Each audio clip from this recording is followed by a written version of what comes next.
Hey, listen, if you've got to go, we understand, but make sure you bring the Sports Hub app with you so you can hear more of Toucher and Hardy. That's what I want on my tombstone. On the Sports Hub. Hey, we are Toucher and Hardy. Fluto Shinzawa is a senior NHL writer for The Athletic. He's the man when it comes to covering the Boston Bruins. I read him every day.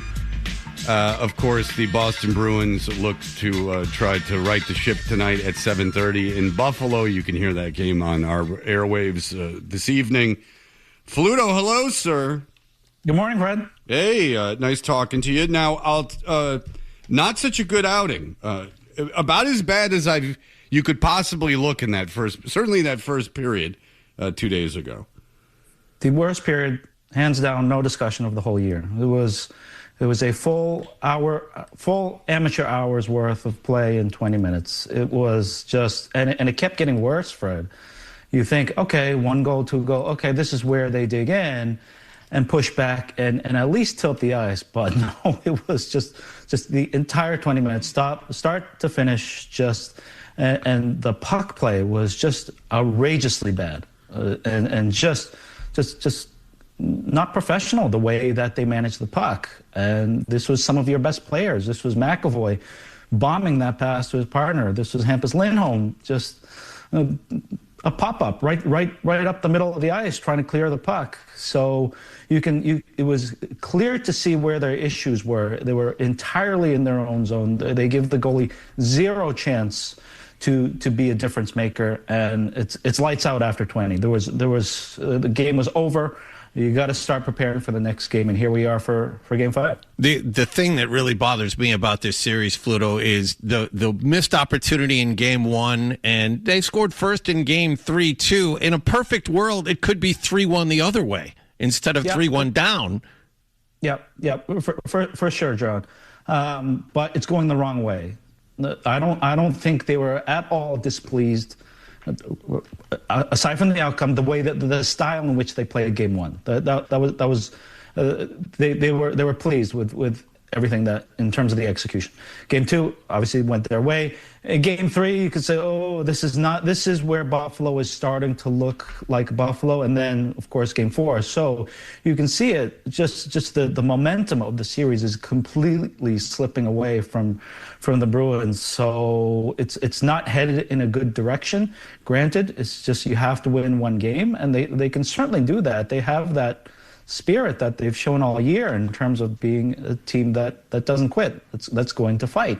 Granted, they're banged up now, so they might be missing a guy or two, which is not ideal. But they just have to be better with the puck in their end, and then go from there. We'll see. Yeah, it's interesting you use the term unprofessional, Fluto, because that's what it looked like. It didn't look like a collection of guys, A, who were equipped to be out there in that spot, or B, had played well enough at any point during the regular season to get themselves there. And it's staggering when you see this team be so schizophrenic at times. And you know, the inability to clear the puck out of their zone, turning the puck over in their own zone, because it's not like it's been like that all season long. It pops up, and in this case, at the worst possible moment.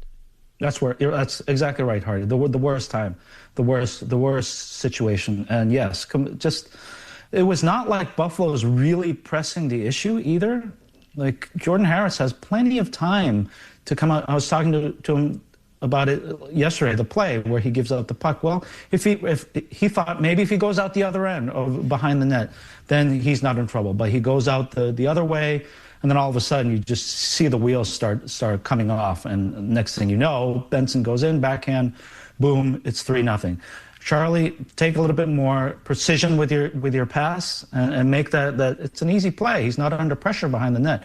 Hampus, take a little time. It's just, you play like that against a prep school team, they're going to score. It's just very, very uncharacteristic, and you just can't afford to play that way against any team, and especially in the playoffs. Otherwise, you're blasting yourself in the foot, and you're giving yourself and your goalie zero chance to really be in the fight. So it's that was the worst. It can't get worse than that.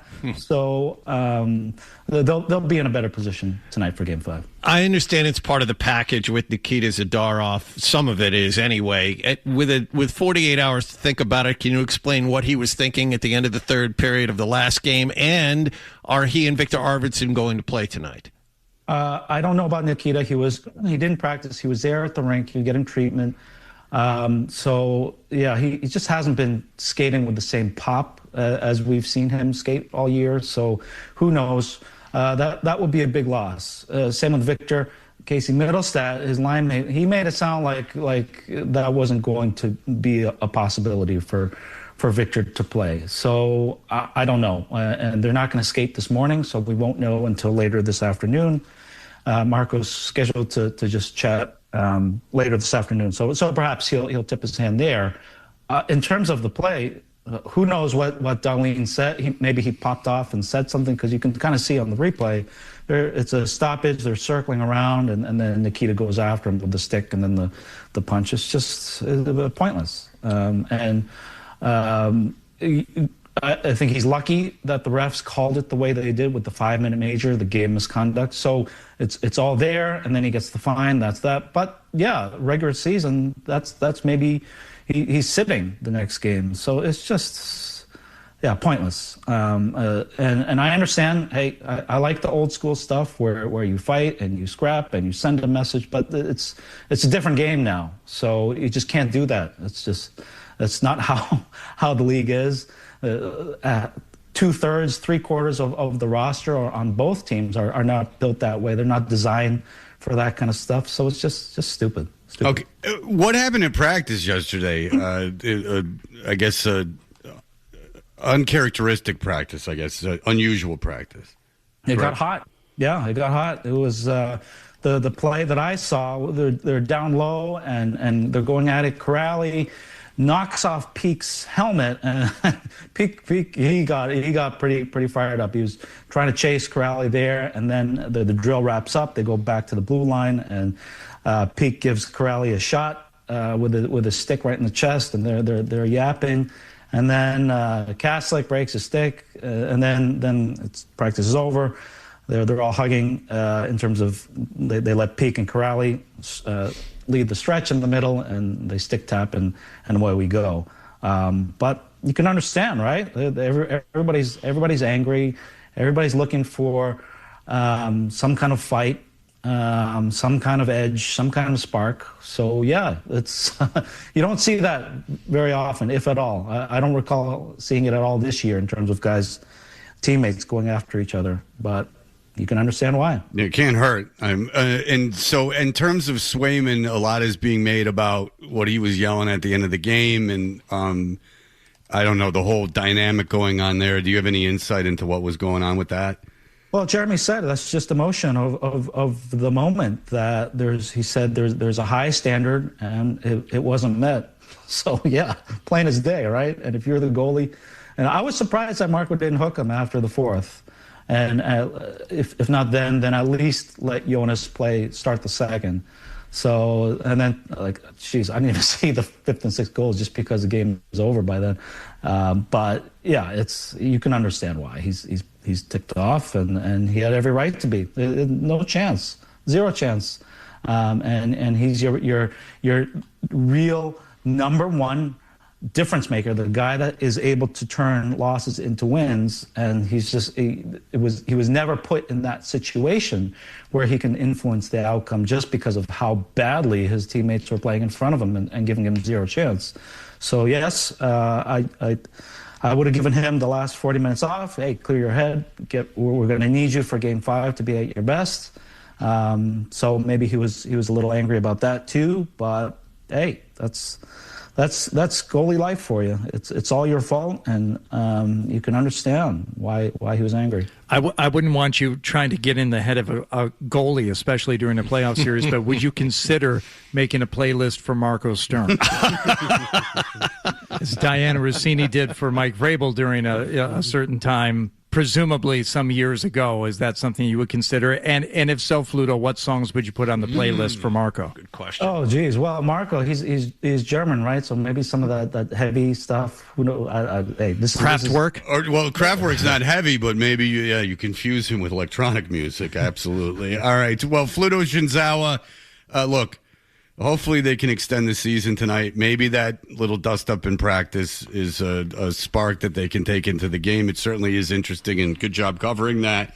Fluto, enjoy the game tonight, and hopefully we can talk to you soon about the playoffs continuing. Very good. See you later, guys. All right. Thanks, Thanks, Fluto. Fluto. We appreciate it. There you go. Fluto Shinzawa. That game is at 7:30 tonight. The Bruins are plus 142. I don't often read these things, but I'm just reading it because then you think, well, maybe I'll bet on it, and then you go, no. I'm not going No, not I'm this not team. throwing Why don't good you get money. yourself pizza instead? Yeah, I'm not throwing good money after bad. That's for sure. Because I actually did think about it. I'm like, because this is gambling for most people. Is I'll be watching it, so maybe I'll gamble on it. And then I went, oh no, I won't. No. You know what screwed me is that Breer told me that the Jets were going to pick Bailey, number 2. Right. And I went to the sports book at the Baha Mar, and they weren't taking action on the draft. And Reese was Arvell Reese was the favorite. So I could have Chance to cash in. I could have cashed in. Yeah. My insider info. You're still playing with house money though. When you said what screwed me was that what do you call it, Super Bowl, and from that I shan't recover. I haven't gambled since the Super Bowl. I did during the Masters. That was no. I had some money out for March Madness, but it was March Madness and the Masters, but. That Super Bowl set me back for a while. When you're with your 15-year-old daughter, not a lot of going to the sports book, nor did I want to really. Yeah. But I did go, oh, it's the draft. Breer said they're going to take Reese, so I don't hope I'm not getting Breer in trouble. But he was, I don't know, he's an analyst. That's what he thought they were going to do. Well, it's going to be one or the other, not exactly bold. So I went and I just after dinner I was like, oh no, right, the draft, and it takes forever to get going. So I'm like, oh, I can do it. And then I looked at the board and they were not taking action. And then of course I wouldn't have even been here today. I would have been on a tropical island. Could have bought the damn thing. Yeah. I was like, what's the limit here? I saw a guy taking a $30,000 out. A guy standing there because they had a desk, I don't even know what they do at the desk. It wasn't the cashier, but they had a credit room, but he wasn't there. Credit room, I warned Zoe. I'm like, don't date anyone who goes into the credit room. Yeah, don't date anybody who's looking to get a line of credit at a casino. That just seems like a good way to go bankrupt. And so this guy was standing by this desk. I don't even know what they did at the desk, but he was like, I won $30,000, and they were talking to him. They were kind of talking to him, maybe you don't want to get this $30,000. And then I saw him gambling for the rest of the time. Oh. And he wasn't even in the high roller room. And the high roller room was only $100 minimum. What are you going to do? And no one was ever in there. For blackjack. Oh, okay. I was going to say, when it gets $100 minimums on craps, that's when it gets. Oh yeah, well that's out of control. Yeah, you're throwing around $10,000 on a roll, All right, we'll be back in just a moment. Here are the headlines. Kaboom! Did we all just take acid? Take acid? That's unbelievable. Like you, Fred. I'm not worried. Japan Droids. Wow, you got that in a measure. That's impressive. Well, you introduced me to this band. This is with the playlist you made me. I was just going to say, which mixtape is this? With love, man, I wonder, Adam 12. Did I? No, but for real, I don't think I've ever. I mean, we've shared musical. You told me that you would really like this band called the Japan Droids. Yes, you and said left it at that. But I'm trying to think back if I ever made. Oh yeah, he did. Made Fred a no playlist or anything. But I don't. But if you did it, it would make sense because at least it would have curated something that I wouldn't have heard before. And given thought to the songs that I choose and the order that they're in, which is kind of the whole effing point of a mixtape, right? Well, according to the movie, high fidelity. Yeah. I mean, that's sort of the thing. The only mixtape that I recall getting is I had my best friend in elementary school whose both his parents were deaf. What? What just happened? Just pause for being inclusive. And but Alex Cho, he was a great kid. And he moved to DC, and when he moved to DC, he got super punk rock, and he like sent me this mixtape, and it had Green Day on it.